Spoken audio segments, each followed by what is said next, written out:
Hello and welcome for another episode of Impact Millionaires, the podcast where I interview these visionaries that have a very important message to share with the world that is worth reaching millions. And today I have the immense pleasure to have Azul Terronez with me from Authors Who Lead. How are you feeling today? I'm feeling amazing. How are you? I'm feeling grounded. Thank you for asking. And Azul is a superstar. He's done his first TEDx. First off, went over the million views and wrote his first book, and now he's helping countless authors. I think it's over 100. I'm certain write their own book and share their message and wisdom with the world. But as you know me, I don't like to introduce my guests so much with their achievements, as great as they are. I like to introduce them as why I want them here. And if you look at him, can't you see an angel?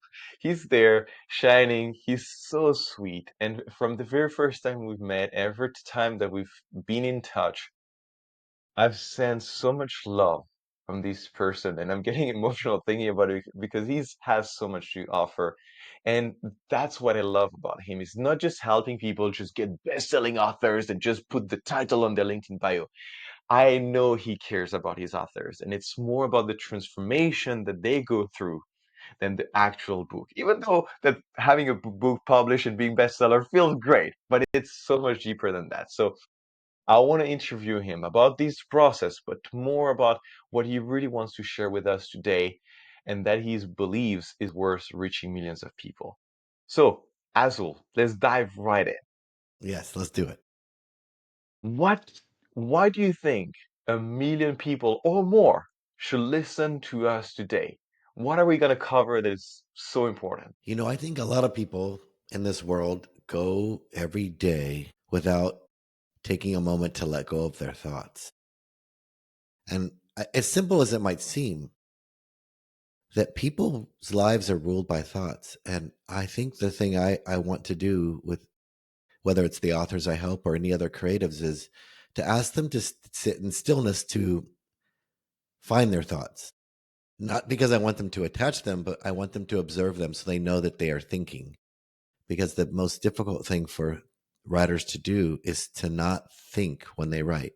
We'll talk about that maybe more, but thinking when you're writing is an assumption. I need to think and then I write because most of us were trained to be editors, not writers. So all we're doing is editing for the teacher. What grade do I want? What do I want this email to do? How do I want my boss to respond to this proposal? We're always thinking. Writing, though, in my opinion, is a spiritual act, a deeper thing. And I think most people miss that. So I like to talk about being still and being present because in absence of thought is where beautiful things are born. Man, I already have goosebumps. We're all getting started. And I felt it because as I mentioned to you not so long ago, I had a massive inspiration to start finally to write my book on how I learn languages and what I want to share with this. I'll tell maybe more about this later. But the prompt, and I mentioned that to you not so long ago, as I was thinking about death and I was thinking, what would I regret not leaving behind? Hmm. And the book came in, and when I started having this inspiration, it was something I could not stop. And I was sitting there all day long, and I felt what you just described.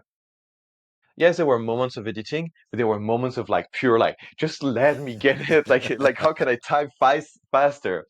So when like, because I feel like to expand first to people that might not be thinking of writing their first books or their 10th books, because I think what you're saying is so much greater than just for book writing. So tell me more about why someone who's not about to write their book or in the process of writing their book should pay attention to that message of like getting out of the thinking or acknowledging that thinking and what can it serve them to achieve or Yeah. me. Like, Yeah. That's a great question. There's a great TEDx talk about a woman who wrote a book called The Five Regrets of the Dying. And what's interesting about that is people don't like to think about dying. And I think about it all the time. I'm not thinking about it because I'm morose and I want to think about death. I'm thinking about it because I want to live, right? So, unlike I was many years ago, I count summers. Like when my kids were in school and young, I would count summers thinking, oh, I only have 8 more summers and then 6 more summers. It was sort of hard to imagine them growing up and leaving the house. But now I'm counting summers till I have 14 summers until I turn 70, which is a different kind of thought because you question and understand your mortality more when you really put it in front of you. So I think about, if this is my last day on earth, would this be how I live my life? Would these be my friends? Would this be my business? Would this be the risk I take? Or am I playing it safe? Am I just accepting the status quo? So I think those things, I think deeply about being in this present moment allows you to do the most amazing things because it's not you that's doing it. Creativity isn't yours. You didn't create it. You didn't make creativity and you happen. Creativity comes from a deeper place. So creatives who boast about creativity are not in touch with it. Creativity has nothing to do with us. We're just like this vessel of showing up. Like you are on a stage, I watch you speak and I'm like, yeah, he's just turning on a switch that he goes into a deeper place that accesses something beyond this. And I think so few of us have those experiences, but everyone can have them and anytime they choose. And it's interesting because as you said that, it's like when I told you about how I want this conversation to flow, this is what I'm talking about. It's like I want us to be in that state of presence, some channeling, because I feel like this is the best way, like where you get out of the way, you just allow it to happen. Now, the question that came up as you were sharing is like, I've been thinking about this, which inspired me about some of my goals, starting with this book. But then my day-to-day life came back in. And I was like, yeah, the book can wait. And then I got distracted by other things and other priorities. And then I think about death and it reshuffles. Like, so how do you, like navigate like the day-to-day productive editor of life wants some things to happen? Because I feel like if I'm thinking I'm gonna die tonight, I'm not gonna leave the same thing as if I'm conscious that I could, but maybe not, so I can build something. Because if I know I'm not gonna build, or Mm. at least I would build differently. It's a great, that's a great wonder. I never applied that to the idea of building something. But what I think of when I think about purpose, because this is kind of what I think you're talking about, having purpose, is that your purpose is what you're doing right now. You're like, well, this isn't my purpose. I'm more at work. I'm like, when you're at work, that's your purpose. When you're driving, that's your purpose. When you're shopping for groceries, in that moment, that's your purpose. People are constantly doing other things that aren't their purpose. And I think purpose means you're doing it in this moment. That's how you know it's your purpose. And people are like, but I don't want this to be my purpose. I'm like, well, that's a great wonder then. Why are you doing it now? Well, I have to eat. Okay. Then it's part of your purpose to eat, right? Yeah, to live. Okay. So yeah, I think that's the way I think people think it's a purpose is something you get to someday. And my hopes are that people realize your purpose is to be here now. This is there's never any other moment but now. And you trying to live for some future day is a belief that when I get there, it'll be better. It's like arguing with the present moment. In fact, thinking the present moment is a step to getting to that thing, building. When I get there, then I could be this thing.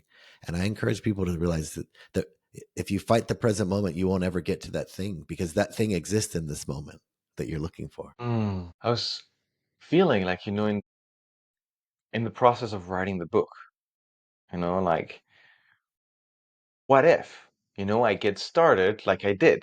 Like when I started, like for 4 or 5 days, I was unstoppable. I wrote like 9,000 words, like in two days. And then I put it aside.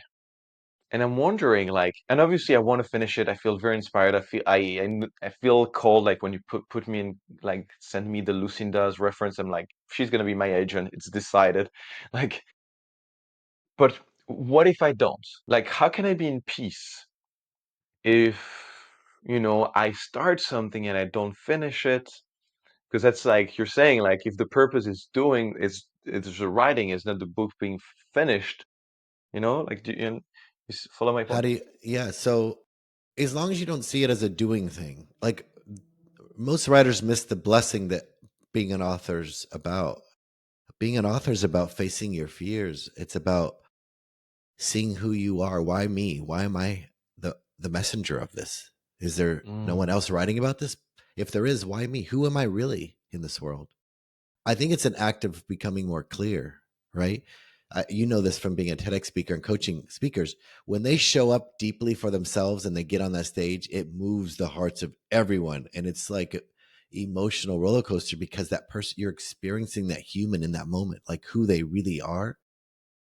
That's what you're supposed to do on a page. This is just who I am, as raw and as messy and as complicated as it can be, who we are. Um, Most of us want to write perfection. Like I'll write it really well so I don't have to change it. It'll be done. It'll be perfect. And I'm like, you're just writing a lump. You're creating a lump of clay on the potter's wheel. You're not trying to. You don't throw a pot from clay. You don't just like throw it on the wheel and it becomes a vase. You have to put the lump of clay. And most people don't like this idea of having a lump of clay. They worked so hard for a lump of clay. I said, now it's a manuscript. Now you can make it a book, but you don't throw a book. You just have to get the truth out of you. And most people want to exercise the editor brain and make it good. I need to make it good. I'm like, then you'll never be great because you think good is the way, and there is no way. You're attaching to this belief that I have to do it right, and you can't do life wrong or right. It just is. So show up uh, ruthlessly as who you are, and let it just You show up. said something that just like it's there. It's like it's putting the truth out. And I want to hear more about that because that's something that's coming very alive for me at the moment. It's like, how can I be more in my truth? You know, like if it's messy, if there's shame around it, on social media, like what can I show? What can I not show? What am I ashamed to show? I mean, that's the social media is a big one because it's instantly like published to the world. Right. But I want to touch about like the truth because like you talked about good versus not good, perfect, ready. But I want to talk about truth. Like, can you elaborate on that? Yeah. So I think truth is who you are without any uh, guardrails. Who you are if you weren't afraid to be judged. I think we're so afraid to be judged, we don't say anything about who we really are. And I'm not talking about divulging your secret sins or anything like this. I'm talking about being honest, right? Um, Let me give you an example that has nothing to do with writing, but in some ways does. When I was a teacher, I really used to hide from my students that I was dyslexic because my spelling is so poor. It makes me seem ignorant in some ways. It's so bad because my dyslexia is difficult to deal with. But here I am teaching them English. I'm the English teacher, and I can't spell. They spell better than I do. So I used to hide that. And then one day I decided that I was going to start the first day of class telling them that I was dyslexic. I put a square on the board, the dry erase board, and I said I put a little check mark, and I said I just want this is my spell check. You're welcome to use it anytime. And the one kid said, "What do you, what? I don't get it. Why is there a check mark for a spell check? It's a dry erase marker." I said, because I'm dyslexic and I will spell lots of things wrong. And I might spell it right today and wrong tomorrow. And I might be reading and make a mistake. You can always spell check me. I won't be offended. But it's because I'm dyslexic and it's not because I'm not extremely intelligent. It's just something the way my brain works. And that was a vulnerable moment. Mm, But it changed everything because it gave kids permission to be imperfect. And then they started showing up too as themselves. mm. Years later, a kid came to me and goes, "That talk you gave to us that day helped me." He goes, "I applied to college and I wrote my speech about the fact that I was different. And you gave me the inspiration that I could be so and still get to college." I was like, so me being vulnerable was part of that's what I mean by being true and authentic to who you are. It really touched me. I think it's showing the thing you're most afraid people to find out. It's disarming. It's Mhm. like it's like you disarm them, but you disarm the own weapon that you were holding against yourself because I feel like you were probably all the time concerned about this. I imagine every time you wrote something, it was probably very heavy, and all of a sudden, poof, all this weight off. That's how you be great. I wasn't being great before. I was being good because I was afraid to be great because greatness comes from falling into that space of uncomfortable truth. I'm vulnerably, I'm never going to be able to do this no matter how hard I try. That's difficult to tell somebody, especially kids who you're supposed to be their inspiration and help them, you know? But boy, the I honesty think that that's came why from I that. love you so much, Azul, because I think you you lead by that example. 'Cause that's what in that moment, you're not telling kids you're dyslexic. For me, like from a kid perspective, you're telling me it's okay to be on the pedestal, because for a kid, the teacher is clearly on the pedestal, and be imperfect, which puts every imperfection they have as like it's part of the game. Like there's not a moment where you'll reach the destination up there because I'm at my parents right now, and I'm having so many flashbacks of me as a child. Obviously, there's pictures of me as a like every single age everywhere on the walls. And it puts me back in that position when I saw my parents as these gods, that had all the answers and all figured out. Now I'm there at the age they had when they had me, and I'm like, oh no, oh no, They didn't they did know. not.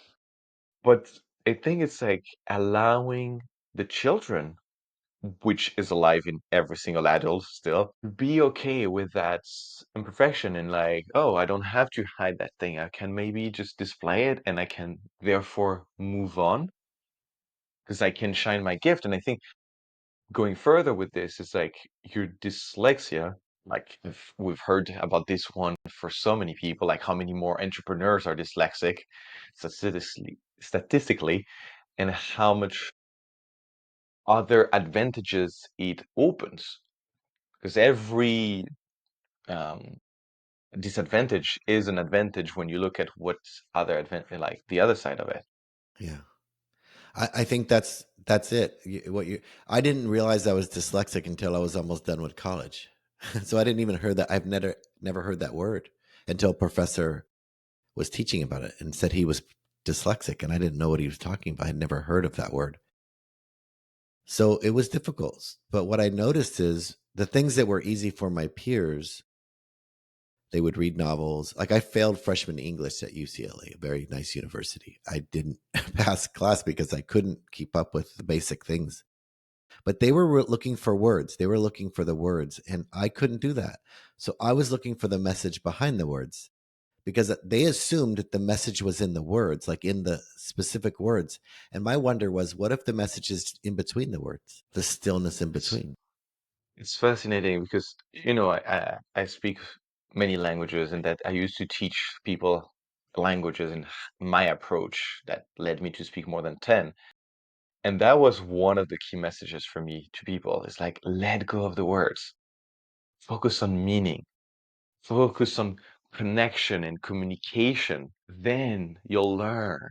Then, because like the number of times I've used a word that doesn't exist at all, like that doesn't exist at all. I've been paid to facilitate mastermind for seven-figure entrepreneur where I was using a word like, I don't know, 40 times, and it was an important word.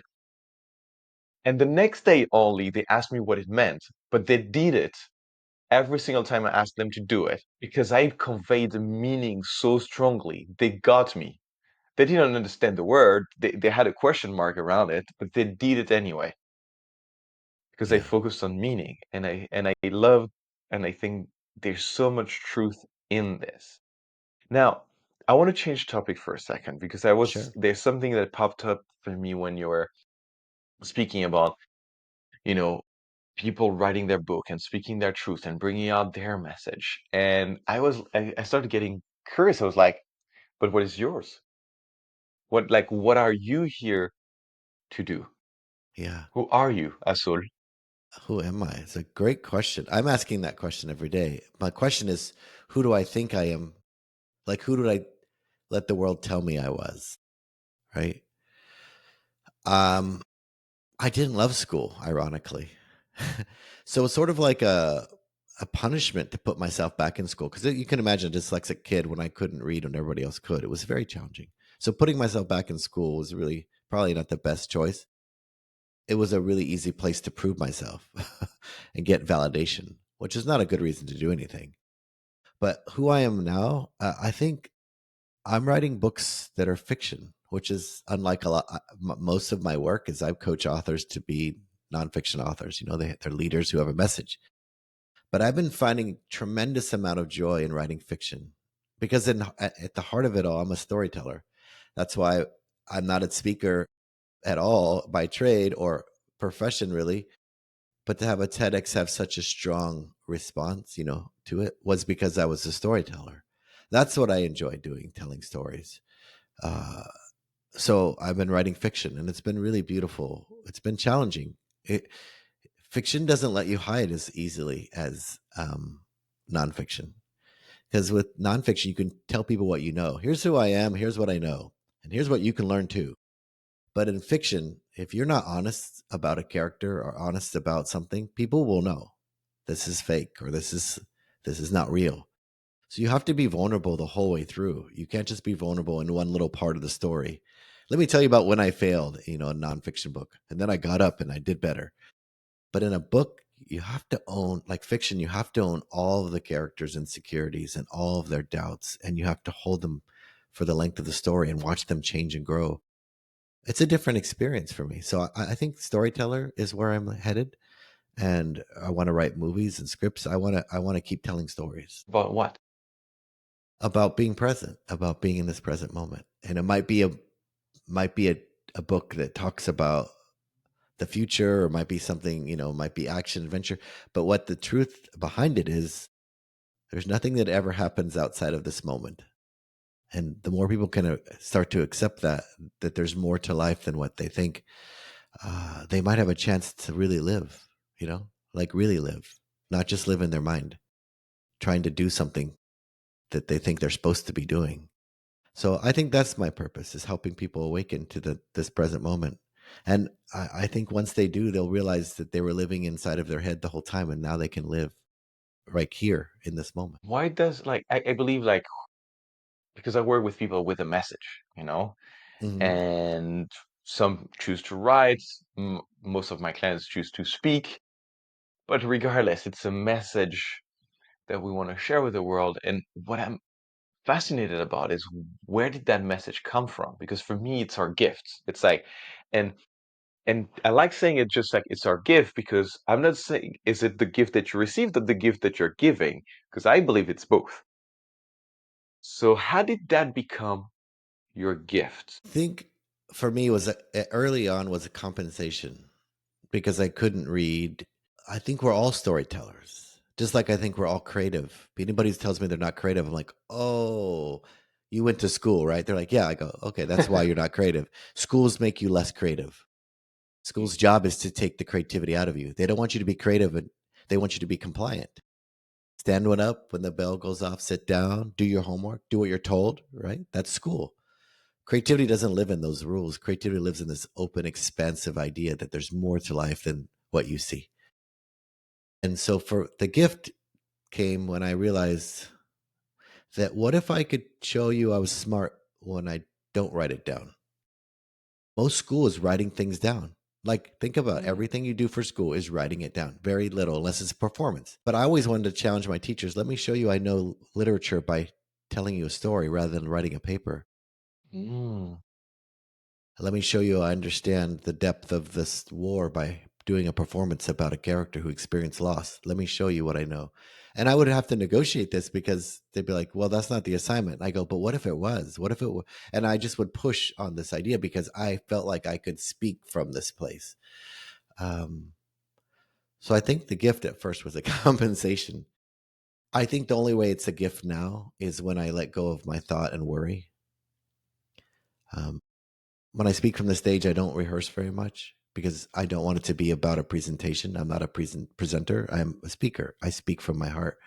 So I have to learn to let go of thought, to do that gift now, to be a storyteller now. I can't overthink it because you've seen speakers who rehearse and it's a speech. I don't give speeches. I just show up and things happen, which is really bizarre to tell people. Uh, but I think that's how I'm using it now. I'm aligned with you. I'm of that school. Obviously, you got to do your job to prepare and to craft your inner message that you embody, like Mhm. create your frameworks and all this to help people understand more easily. But then on stage, you're present. like you channel, like let go of the notes, like be here. So I'm 100% with you, but I'm wondering, why do you care so much about passing it on? Like where, because you could have that and do your life, but you lead. You're a leader. You're inspiring and transforming people's life. You go speak, you have millions of views, you have a community of people you serve. And if, from doing this and accompanying people doing this, it's a lot of work. It's a lot of responsibility. So to do that, you have to have a drive and a calling. Where does that come from? I think initially it came from just helping people, because I didn't know anything about writing a book until I wrote my first one, and I realized I was agonizing over something in my mind more than I was being present. And what you describe is you just started writing and it just started coming out. That's what I started experiencing. And I stopped thinking about, well, this isn't a book. I don't know if this is going to be good. What if no one likes it? What if this is a bad topic? All the thoughts that authors have before they write a book. And I realized that those are just symptoms for life, that thought process. What if this is no good? What if no one likes it? What if whatever? That's most people's take, including mine, when I'm attached to my thoughts. I think it creates suffering. And sometimes suffering can awaken you to this idea that, oh, maybe I just was living in my head the whole time. The voice you hear isn't you. You're the one who observes the voice happening. But so many of us are attached to that voice in our head thinking that's who we are. I want people to be free. I think for me, being committed to it is what it's about every day. Like I don't know what I'm doing. I don't know, being an entrepreneur is sort of crazy. After doing it for 10 years, I'm like, what did I do this for? I'm like, it would have been so easy to do the status quo. Um, but I'm motivated by helping people. And that's what gets me excited, watching What them change. specifically? Yes, that. Transformation, watching them transform, watching them let go of what they thought they were supposed to be so they can be who they are. Because when they're that person, they become this enlightened being, not perfect, just fully themselves, the way that they were created. A rose doesn't want to be a lily or a carnation. A rose's purpose is to be who it is, a rose. And so many of us are trying to be somebody else because we watch online, Instagram, and all these people. We think we're supposed to be that, to be good or be worthy or be anything. But the more they're themselves, the more they are shining bright, the more power they have in the universe because they're tapping into the reason they were put here, to just be, not to achieve, not human doings, right? Human beings, be here.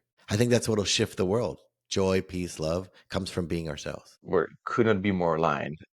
And you touched like on the suffering, and you mentioned that before we started, and I feel like the suffering is, if we look at it without attachment, is information. It's like something in the journey that happened that created our purpose. I believe in many cases that created our purpose. As you mentioned, you going through school and being dyslexic and all this made you who you are.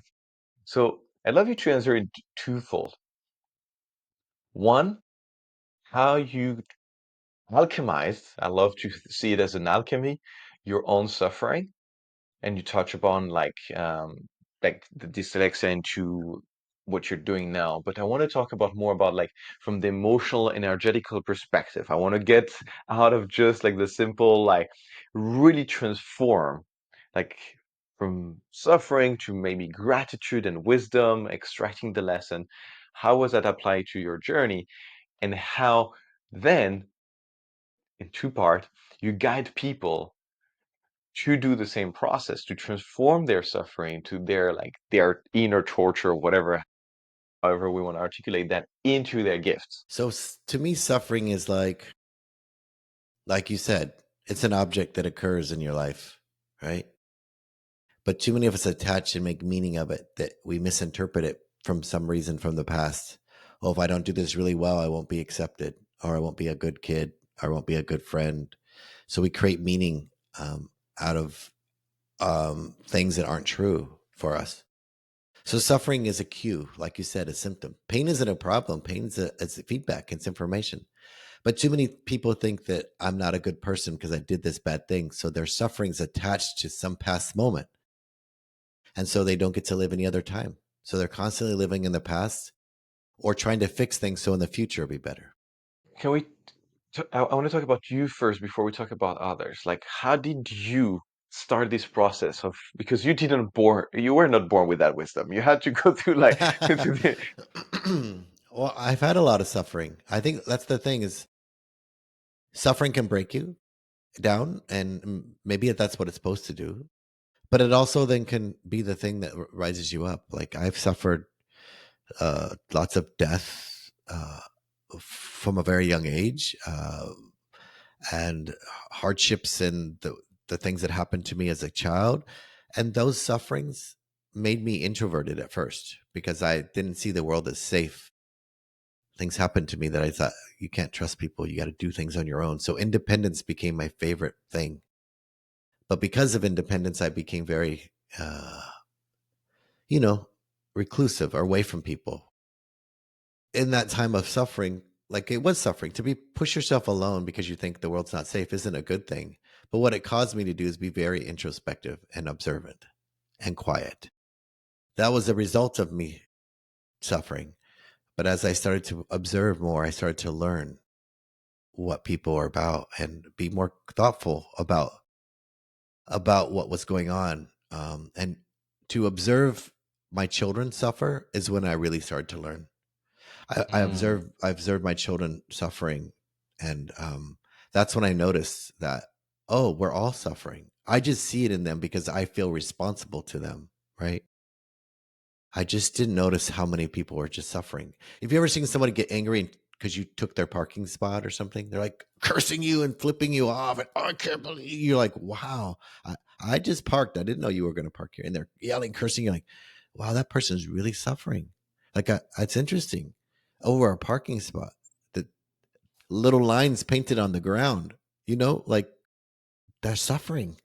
I think I started to realize more because I saw my kids suffering over the stuff, because growing up in this age with social media, there's so much comparison that kids think that they're not okay. And then I started to notice that suffering was happening to me, that it wasn't them I was seeing. I was seeing myself in them. So that's where I sort of started to notice most. And then, of course, in my students as I taught, because I was a principal. And so I didn't teach all of the years of 25 years I was in education. But when I did teach in the classroom back and forth, I noticed kids came and they were suffering. They didn't choose to have the parents they have or the situation they have. But when I'd ask those same kids to write without any judgment or any expectation or I never graded my kids' papers for grades. When I give them permission to write, I saw them being truthful. And then I saw them transforming because they were holding the truth. And then I realized, oh my gosh, the kids have the answer. They have the answer. I just thought it was me that had the answer the whole time. It was them. That's why the TED Talk was about what makes a good teacher great. It wasn't about me being great. It was about the fact that I wasn't listening to kids. And that's when it started to change for me from my own suffering to see that kids needed a place to be true. And writing was their place to be true. and how is that the same for your clients? Because I feel like a lot of these teachers are probably authors are probably still suffering and going through similar processes. I asked one of the questions on the intake form because this used to be difficult to assess. Is I just asked them, "What's your biggest fear?" And the people that put, "I don't have any fear," I don't work with because they're not self aware. That means they don't see themselves for true. That they see themselves as somebody they're not. Uh, Being afraid is exactly what you should be if you're an author. Fear isn't bad. Fear is this feeling you have that it may not be good enough. I'm like, that's probably going to always feel true. That's what I need. I need you to let go of you so you can find the thing deeper beyond you that doesn't have judgment. Its creativity comes from the divine place, not from your mind. You can't make people like you by writing really well. That's what people think. If I write this really good, no one will judge me. Like, I can't help you. You think you're going to do this well, and then no one will judge you. I can't help. But when people really show up with their truth, I can help them understand that fear is what they needed to not run from, but walk towards. That's where the truth is. It's in that space in between comfortability and the truth is right there. It's fear is at that intersection too. I'm gonna make it personal, so it's gonna be very practical. So, in this process of writing the book, there's few fears that are showing up. One is the time. Like the delay between me starting and the time I invest in, and before I get a book deal and it's published. Like it feels so far away. Mm-hmm. But what's deeper than this is the reason I postponed writing the book on languages is because it felt like it was my past. And like I've learned languages between 20 and 30. I got to 12. I learned maybe a little bit more after that, but then I was like, I want to move on. I feel like there's something deeper calling me. And therefore, actually, even when people talk to me about languages, I was like, and I still do, like sometimes like they want to, I'm like, no, that I don't want to talk about this anymore because I want to talk about these other things. Mm-hmm. And I feel like maybe for a lot of people, this can also be a case where, and because I have the same thing with TEDx talks, when people come and I say, you should not be doing a TEDx talk about something that is new for you, like a new idea, something you want to start, you have a new project, because like you haven't walked the talk yet. Like your talk is not ready. You have no material. But then if you do the talk too late, like maybe it's something that you have a lot to talk about, but is it's gonna bring you into or keep you stuck in that past and not bring you the opportunities that are aligned with your future. So I'm feeling this with this book where like, how do I talk about this thing that I know I have a lot to talk about? I have a lot of authority. I've been Mm-hmm. teaching this for years, so it's mature, but still align it with the future me so that it doesn't keep me stuck in a past and something I don't want to be talking about anymore. So I Mm-hmm. imagine it's a case for many authors too. Like where, how do you place yourself there? Well, I could relate. That's why I never wrote a book about education. I didn't want to me backwards. So I can relate. The TED Talk was, even though it has 4.2 million views, was a failed book proposal, to be honest. My proposalist didn't like the idea I was pitching. And so this was the adjustment to see if I could figure out if I had anything really to say. I think in your case, you said something earlier, which is it's not about the words, it's the message. I think that's what I would say the book of language isn't about the language, it's about the message. That's aligned with who you still are. That's the book. It's not about this is how, because you can't teach anyone how to do 12 languages. You can't. It's deeper than that. That's why you've learned. You didn't learn 12 because you like language. You learned 12 because you like people. I mean, I'm getting emotional because that's the truth. And I mentioned to you, I talked to you about it. It's like, I do want to make it a method because I want it to be practical, for someone who wants to learn. Really, I've learned some tools. There are tools, and there's a better method for sure. Like schools got it wrong, most schools. Yeah. But my deeper message, and there's like so much more alignment, and I felt like, that's how I'm trying to write this book proposal. It's about bridging humanity. It's like this is why I learned so many languages. It's like I wanted to connect beyond the language barrier. Because the thing is, the two of us now are speaking in English, but si empezamos a hablar en castellano, va a ser totalmente otra entrevista. Exactamente. Because we would vibe differently, Mm, and I feel like I have a message to share there where I feel like we're losing a lot of the richness of the diversity that the world has to offer by defaulting to English, and also, yeah, that there's so much more connection between languages because there's so much more connection between people than we want to admit, and that people that are at war right now are actually brothers and sisters that just lost touch for too long. yeah. I think if you write a book about messaged beyond languages, sure, teach the principles of it, like make it useful. But the deeper thing for you is if you're like, the reason I'm doing this is because I believe that humanity connected to one another makes a better humanity or whatever your true message is. And that you could probably get a room of people who and say in just about 10 minutes, we're going to stop speaking this language that I'm speaking to you now, and you're going to speak to them in gibberish. You're just going to make up words. You no longer can speak a language. At the end of the day, you're going to start doing something together without speaking a language. You're going to use gibberish and just make up words, and you're going to build something together. And they would do it, and they would learn each other's gibberish. Why? Because the message. You're this book's about deeper humanity. That's why it's going to work. That's why you're going to care. It's not the past, it's the future. It's where you're leaning into. It's deeper than the language. Thank you for saying it. I had so many goosebumps because 2 weeks ago I wrote to a friend I hadn't wrote to in years, and I'm planning on going visiting him very soon. And it's a one person, maybe out of I had some similar experiences, but we used to do improv theater together.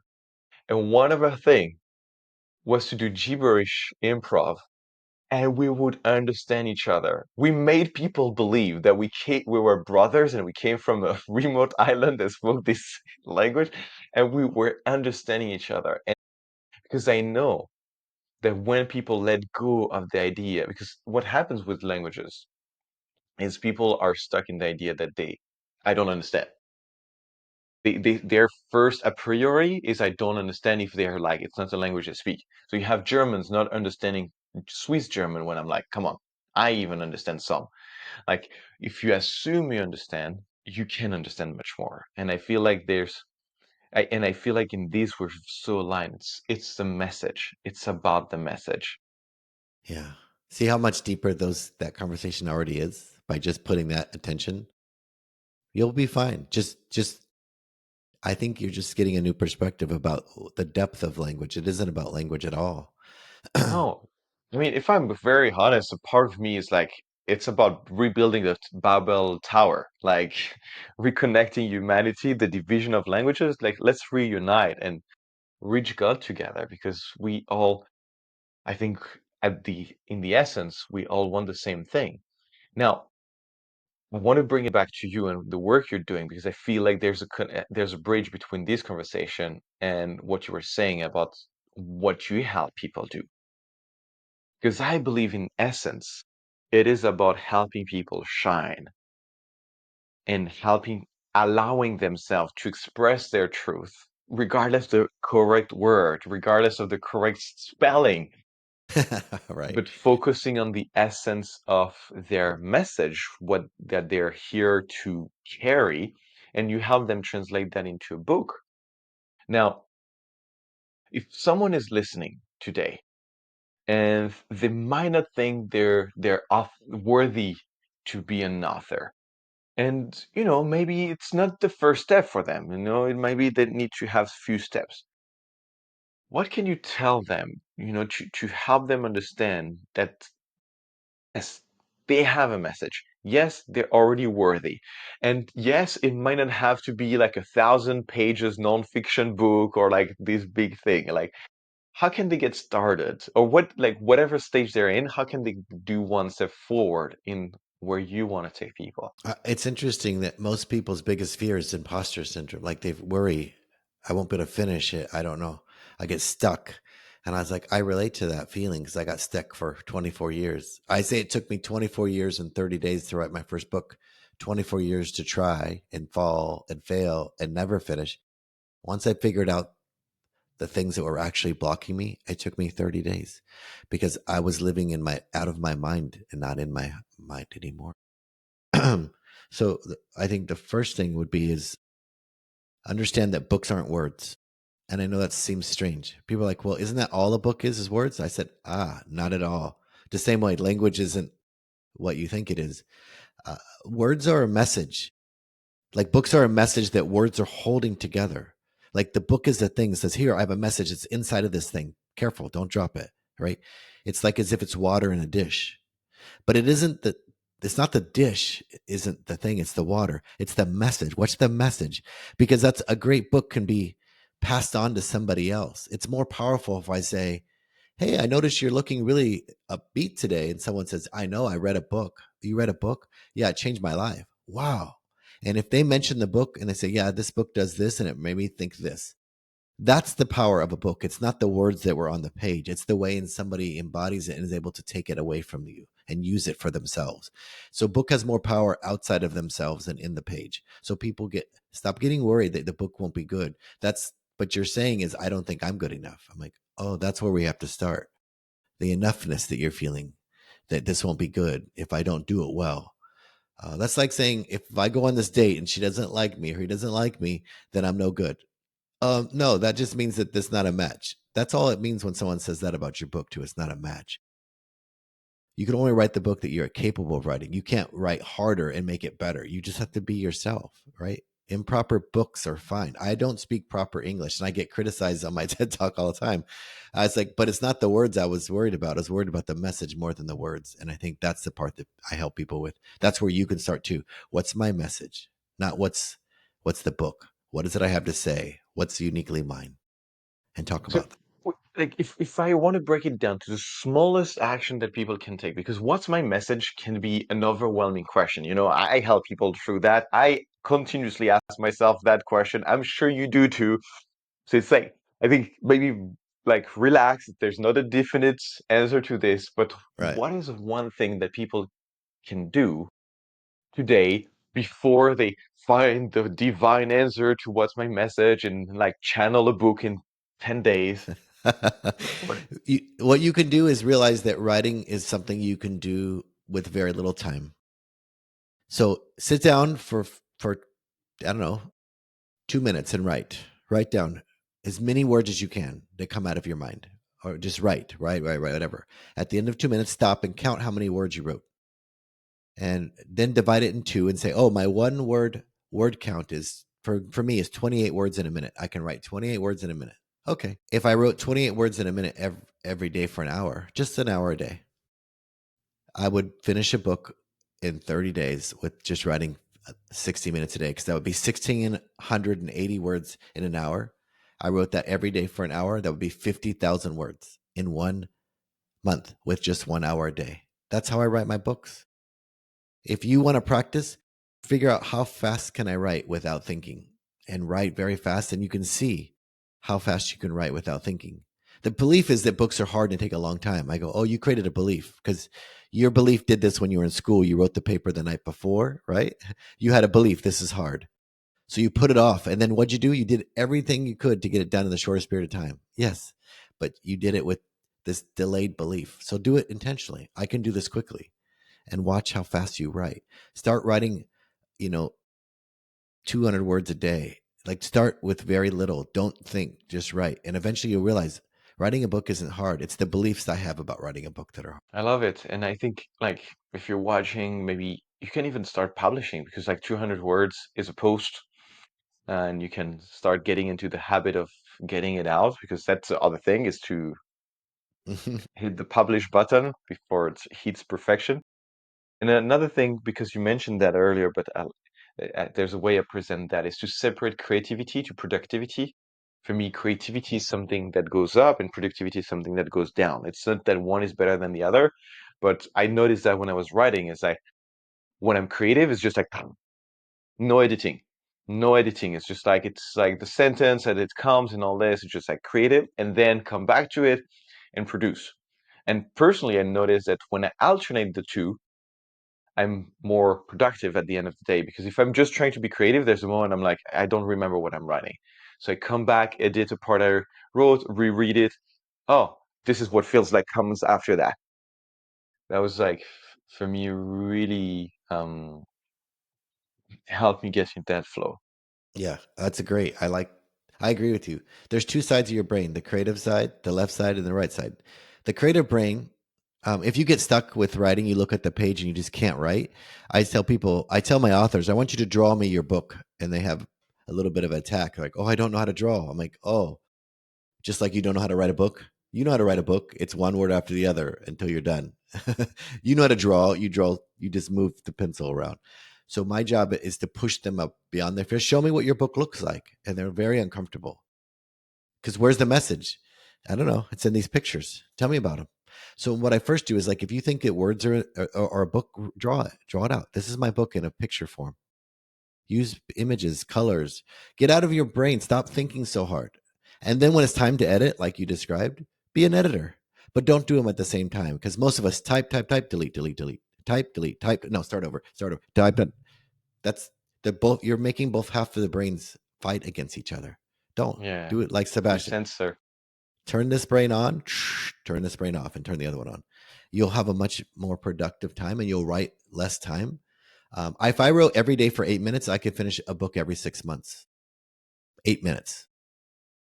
It's not productivity. It's a misunderstanding. It's about presence. It's about being here now, not editing yourself off the page while you're writing. I love it. I love you, man. You're Thank you. I love you how you simple you make it and how I think you make it come from the soul versus the mind. And like not to discredit the mind. I think the mind does a great word at producing, at editing, but it's at the service, I believe, of the message. Now, I like to think of this podcast and the community of the people I feel attracted to and I want to attract here as leaders. And that's the name of your mission, authors who lead, and you are a leader. And to look at it as a movement, because that's, I think, how we scale it to millions and potentially reach all of humanity, not necessarily direct impact, but with ripple effect. So now I want to fast forward into the future. And you have pursued what you're doing. Maybe you've been even more ambitious, took things further. The and looking at it from the place of a movement, like doesn't mean that you're the ultimate guru of everyone, above everyone, but just like you're leading that movement. You're the leader of that unique message that you're sharing. But it's 10 years from now, or even 100 years from now, after you're past, what is the great vision you have? That people that will either see my work or work with the people that I've helped or experience the things that I left behind to be here and now. To not the suffering that they experienced can be helpful to create things that are amazing, but really I want people to be realize that we're the only thing that real is love. There is nothing else. Whatever else you think is real is not. So if what I write leaves behind someone a chance to be here now and realize that their life is complete despite what they think their mind tells them they should be somewhere else, then I think the world will be happier. I think wars will be deceased. I think there will be no more efforting against proving ourselves. We'll all live in a very peaceful, beautiful place. So my hopes are is the more people that awaken to being present and working in this moment, being creative, because I think AI will take away all the working, efforting part from humanity. So what will be left? Be yourself. The thing you always only could have done in the past, anyways. People will realize that they're really special and that they were created to be exactly who they are. They didn't. It was not a mistake. Just be themselves. And I hope that's what I leave behind. I mean, I think we're working towards the same vision, and I love this. It's about helping people be themselves and shine that because I believe it's a vibration too. You being in that state and translating that state into a work, whether it's like coaching people or the books that you're writing, is helping people enter that vibration. And earlier, as you were saying about the message in the books, I could not think of like the books I've been reading at the moment, like one of them very famous too, The Celestine Prophecy and Autobiography of a Yogi. And I feel like as I'm reading these books, they put me in a state. Whatever book I'm reading, whatever movie you're watching or conversation you're having, they put you in a certain state. And I believe that if you're writing something that is from that vibration of shining yourself and your true essence and your true message, and I deeply agree with you. Love or God, whatever language you speak in the universe, but Hmm. be connected to this. I believe it helps other people enter that vibration too. And I mean, I want a bit woohoo there, but I truly believe this. I'm experiencing it as I'm reading those books. Yeah, yeah, absolutely. For people who are no longer here, we're still experiencing them, right? That's why Shakespeare's still moving hearts. I think he wrote that in a state of presence. I don't think he was just really smart and said, "I'll write something that lasts for 400 years." I don't think it was that thoughtful. I think it was just a divine experience that let himself be, despite what people thought. People weren't loving Shakespeare as an artist then. He was actually a rebel and a renegade, and uh, I think that's the thing. People have to be okay with just being themselves, so that the magic comes through. Yeah, and talking about vibration, you've said a beautiful word. Like, you might not be a match right now for the people right in front of you, but there might be a time where people will be a match and they'll find you and they'll find your message. So, daring to be that. I love it. Azul, let's bring this to a close. It could be an endless. We're so aligned. We see the same things, and I love that there are so many people, and you're doing so much. You're doing so much. Because from that being, do you have any last word, like for someone listening today? Like if you could summarize one key thing that you could leave, that were your last words, what would you say? That if you feel like you're supposed to write, you're right. You're right. You are, and I would encourage you to do that. Write. Don't hold back. That Maya Angelou, one of my favorite authors and poets, said, "There's no greater agony than an untold story inside of you, and if it's Ooh, calling you, it's time." I love this. Thank you so much, Azul. Thank It's you. been an honor, a pleasure, so much wisdom. I hope you heard that, you felt that, and you integrated that vibration of this beautiful human being and his message, from being dyslexic to teaching people how to write book. How freaking ironic. So if he can do that, there's so many things you can do too. And I believe that we all have a story, a message to share, whether you choose to write it or you like to be an Instagram influencer, to be a speaker, however you want to express it. I believe we're all here to share a message, and however you want to expand it, maybe one day to impact millions. So this is what this show is about. So if that inspired you, please share that with someone. More importantly, take action. And if you have a message worth reaching millions, please, I'd love to have you on the show. I want to raise as many voices as possible because I believe changing the consciousness of humanity and bring that forward takes more than one single human being. So we all have to share our voices and make that transformation. Thank you so much for tuning in. Azul, thank you so much again for being here. It's been an honor. And in the meantime, people, go out there and share your message.